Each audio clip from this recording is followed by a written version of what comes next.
Henry Forrest at the White House this morning. Ed, thanks so much. And we want to bring in Richard Socarides now. Yeah, he worked with Elena Kagan in the White House when he was a special assistant to the president. Thanks for coming in to talk to us a little bit. Thank you. So you guys worked together starting in 1995, and you've been friends since. Yeah. Tell us a little bit about Elena Kagan as a person, but also about the breadth of her experience. Well, she's first and foremost a brilliant lawyer, a brilliant person. Someone who engages everyone she knows at work and her friends in an amazing discourse on any kinds of issues. You know, you saw that she was a great poker player. You know, she's fun to be with.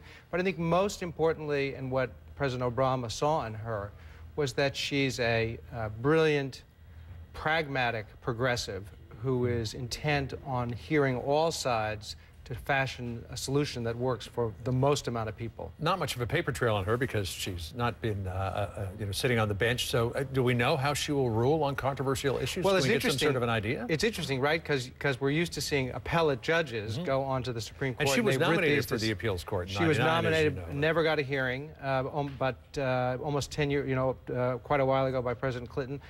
There's a different kind of paper trail I think we'll find with her. You know, there are memos to the president. I already know the reporters are looking through her files in the Clinton Library. She served as President Clinton's deputy domestic policy advisor for a number of years when I was there too, and that's how I know her. So, you know, there is a different kind of record, but not a judicial record. I think it's great that we'll have a young person and someone who's not been a judge on the court. It's interesting you say that she would be the only person that hasn't been a judge before. When people were asked, 7 in 10, this is according to a Washington Post poll, thought that serving as a judge was a factor, in fact, one of the most important factors of being a Supreme Court nominee. Will that hurt her in any way? Well, you know, she's had judge-like experience. She clerked for 2 federal judges, one on the U.S. Supreme Court, Judge Thurgood Marshall. She's now in a job as Solicitor General, which is known as the 10th Justice. She advises the Supreme Court on the government's position on these cases. So she's certainly familiar with the role of a judge. She was dean of a law school. She's been around lawyers all of her life. She's certainly the intellectual equal of any lawyer. I mean, she's had 2 of the most important legal jobs in the country as dean of Harvard Law School and as Solicitor General. So she hasn't been on the bench, but she's had a lot of judicial experience. And one of the last without judicial experience was William Rehnquist back in 72. Yeah, right. So I guess you can come into the job without that much experience and do pretty well. Progressives are definitely hoping she doesn't turn out like William Rehnquist. Well, what about that? Can she be reliably progressive on the court, or might she be, like John Paul Stevens was for Gerald Ford, a real surprise?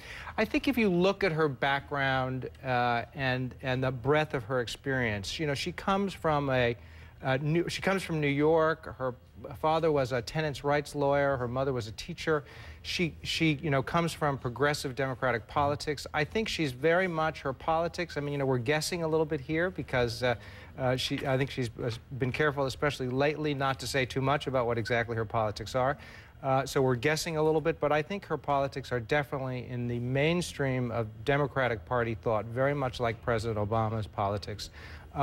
And that she will be, you know, someone who builds coalitions to guide the court in a way consistent with President Obama's overall philosophy of governing. Quickly, do you think she'll have any trouble getting the nomination? I think, approval? I think we will have a fight, but not an all-out war. I think that, you know, the fact that she's been confirmed before recently by the Senate will make it a lot easier for her. If there's certainly no skeletons in her closet because she's just been through it.